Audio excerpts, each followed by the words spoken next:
Hello बच्चों, class 10th का pre board का अभी एग्ज़ाम हुआ है, उसको डिस्कस कर लेते हैं ताकि जो बच्चे नहीं आ पा रहे वो भी इसके कुछ सीखें और जिन्होंने जो पेपर दिया है वो भी देखें कि उनकी कहाँ कहाँ कुछ गलतियाँ रह गई हैं। And for the board point of view this pre board question paper is very important for all of you. ठीक है, तो स्टार्ट करते हैं। हिंदी और इंग्लिश दोनों मीडियम रहेंगे और सैम्पल पेपर्स मैं आपको करवा चुकी हूँ। 1 to 5 सारे हमारे CBSE के हो चुके हैं, तो अब प्री बोर्ड पे ध्यान देते हैं। Okay, let's start. एक अधातु का नाम बताइए जो चमकदार है और एक धातु जो चमकदार नहीं है। Means we have to name a non metal which is lustrous, ये आपको पता है आयोडीन है, और एक मेटल बताना है जो कि नॉन लस्टरस है, तो वो है लेड। क्या है? लेड। नेक्स्ट क्वेश्चन है, how will you test for the gas which is liberated when hydrochloric acid reacts with an active metal. देखो, कोई भी रिएक्टिव मेटल हो, अगर उसको HCl के साथ रिएक्ट करेंगे तो हमारे पास क्या बन जाएगा? हाइड्रोजन गैस लिबरेट होगी। तो उसका आप टेस्ट कैसे करेंगे? अगर हम जलती हुई माचिस की तीली उसके पास लाएंगे, if you bring a burning match stick near the gas it will burn with a pop sound. ये पॉप साउंड के साथ बर्न करेगी, जलेगी। ठीक है, इससे हमें ये पता चलेगा कि ये हाइड्रोजन गैस है। राइट। नेक्स्ट क्वेश्चन है, ये चॉइस क्वेश्चन है बट हम अटैम्प्ट करेंगे। How will you test for the gas, ये हो गया, sorry. Name the acid present in the following. इनमें से कौन सा एसिड, इनमें जो है कौन सा एसिड प्रेजेंट है इन दो चीज़ों में? एक विनेगर में, विनेगर आपको मालूम है सिरका होता है जिसमें कि एसिटिक एसिड होता है CH3COOH, राइट। और फिर है टैमरिन। टैमरिन को हिंदी में क्या कहते हैं? इमली। ठीक है, तो इमली में कौन सा है? इमली में होता है टार्ट्रिक अम्ल, टार्ट्रिक एसिड। क्या होता है? Tartaric acid, right. Next question है, in which direction a ray of light bends while emerging out of a prism. मतलब एक प्रिज्म से निर्गत होने पे, देखिए आप एक प्रिज्म में लाइट ये होती है, उसके बाद इसको उधर जाना होता है तो ये बेंड इधर कर देती है, फिर उसके बाद इसको इस साइड चली जाती है, राइट। इन्होंने ये पूछा है कि एक प्रिज्म से जब रे ऑफ लाइट बेंड करती है तो इमर्ज आउट करते हुए बाहर की तरफ जाते हुए वो कहाँ जाती है? तो ऑब्वियसली कहाँ पे जाती है? Towards the base of the prism. कहाँ जाती है? Towards the base of the prism. Next question है, एक प्रिज्म से निर्गत होने पर प्रकाश की किरण किस दिशा में मुड़ती है? देखिए, एक प्रिज्म से निर्गत होने पे मतलब निकलते वक्त, ये तो घुसते वक्त हो गई, ठीक, तो निकलते वक्त कौन सी होगी? Towards the base of the prism. Next question है, संतृप्त हाइड्रोकार्बन का क्या अर्थ है? What do mean by saturated hydrocarbon? Saturated hydrocarbon, संतृप्त हाइड्रोकार्बन वो होता है जिसमें कि वैलेंसी बिल्कुल आपस में सेटिस्फाई होती है और कोई डबल बॉन्ड ट्रिपल बॉन्ड नहीं होता, only the single bond are present. जैसे हमने इथेन का बना दिया, इसमें देखिए C2H6 है। ठीक है, तो संतृप्त हाइड्रोकार्बन क्या होता है? जहाँ पे वैलेंसी कार्बन की सेटिस्फाई होती है सिंगल बॉन्ड्स के द्वारा।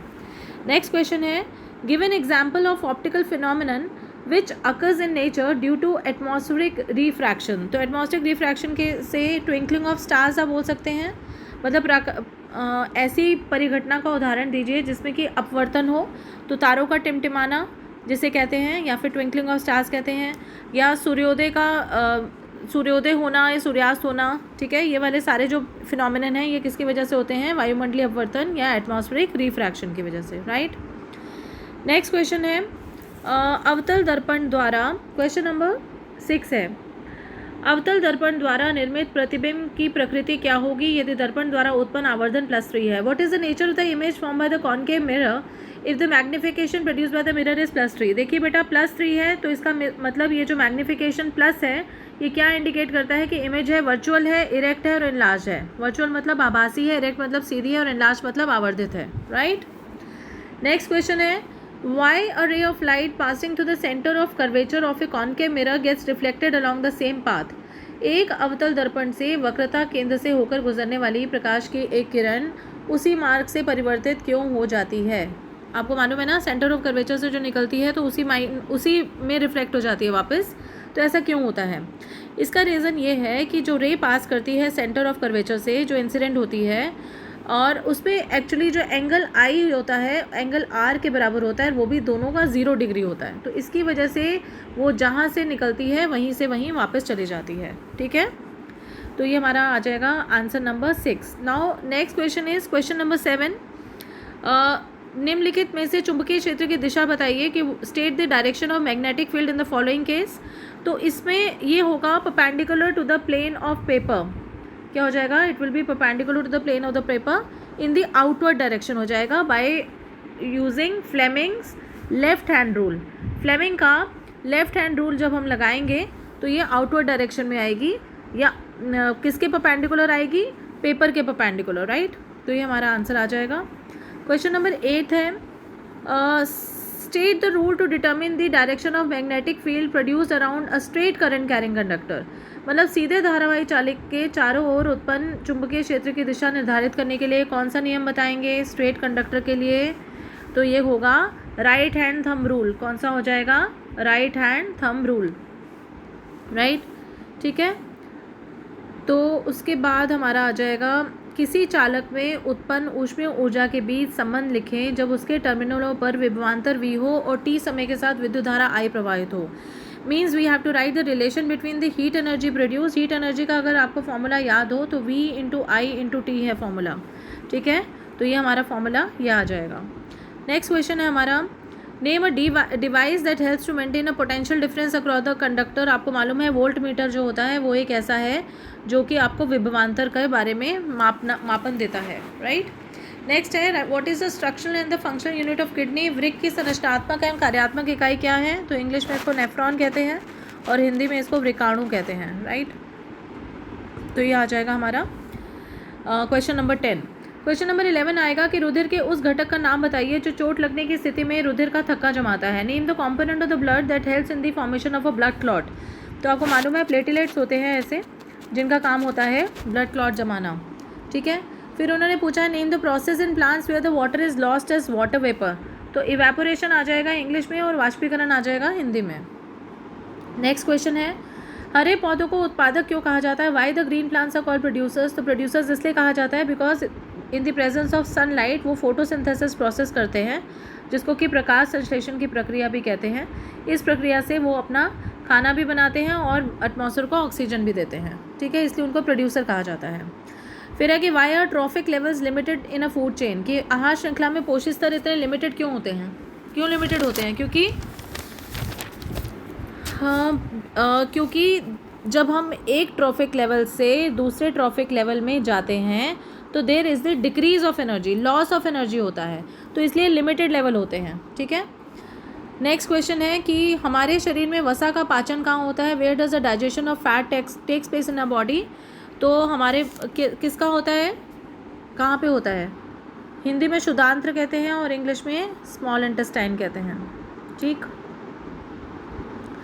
नेक्स्ट क्वेश्चन है क्वेश्चन नंबर 14, 15, 16 में। इसमें आपको वही बताया हुआ है जो मैंने आपको पहले सैम्पल पेपर्स में भी समझाया था कि you are given with 2 things. एक है एजर्शन जिसको कोई हिंदी में अभिकथन कहते हैं और एक है रीज़न जिसको हिंदी में कारण कहते हैं।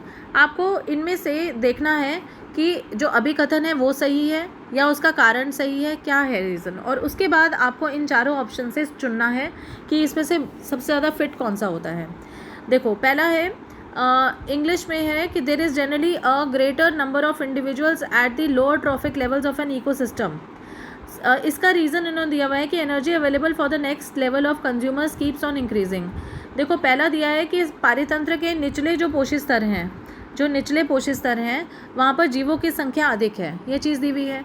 दूसरा उन्होंने इसका कारण दिया हुआ है कि उपभोक्ता के अगले स्तर के लिए ऊर्जा की मात्रा बढ़ती रहती है। भाई देखो, इसमें जो इसकी एजर्शन है वो तो सही है लेकिन इसका जो रीज़न है वो गलत है। तो we will go with option number C which is the right answer. तो जो 14th का आंसर होगा वो सी होगा। ठीक है, नेक्स्ट क्वेश्चन हमारा है 15th, जिसमें उन्होंने दिया हुआ है कि जनन कोशिका जीन की 2 प्रतियों से जीन का एक सेट बनाती है। मतलब 2 एलील्स होती हैं, जैसे ये हो गए, ये हो गई, वो बनाती हैं जीन का एक सेट। ठीक है, अब इसका जो उन्होंने रीज़न दिया है कि पैतृक या मातृ गुणसूत्र के प्रत्येक जोड़े का केवल एक गुणसूत्र ही प्रत्येक जनन कोशिका में जाता है। मतलब इन दोनों में से एक गुणसूत्र जाएगा और इन दोनों में से, जैसे सपोज ये है तो इन दोनों में से ये जाएगा, राइट। ये दोनों बातें सही लग रही हैं। तो germ cell makes a single set of genes, मतलब सिंगल सेट ऑफ जीन्स होता है, एलील्स होती हैं। ठीक है, और हर जर्म सेल में से एक ही क्रोमोसोम जाता है। तो दिस इज एब्सोल्युटली राइट। तो we will go with option number A, जिसमें लिखा हुआ है कि अभिकथन भी सही है और उसकी एक्सप्लेनेशन भी सही है। तो वी विल गो विद इसका राइट आंसर हो जाएगा ए। क्या हो जाएगा? ए।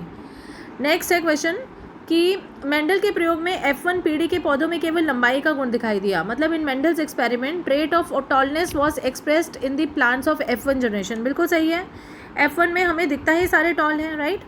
सेकेंड है, इसका रीज़न उन्होंने दिया है कि टी की एक प्रति पौधे को लंबा बनाने के लिए पर्याप्त है। मतलब इवन इफ़ सिंगल ये वाला जो है एक टी भी हो तब भी वो पौधा लंबा ही होगा। एब्सोल्युटली राइट है ये कि single copy of T is enough to make the plant tall. So we will go with the option number A where both A and R true and R is the correct explanation of the assertion. ठीक है जी, तो ये थे हमारे आज के 15 questions pre board exam के।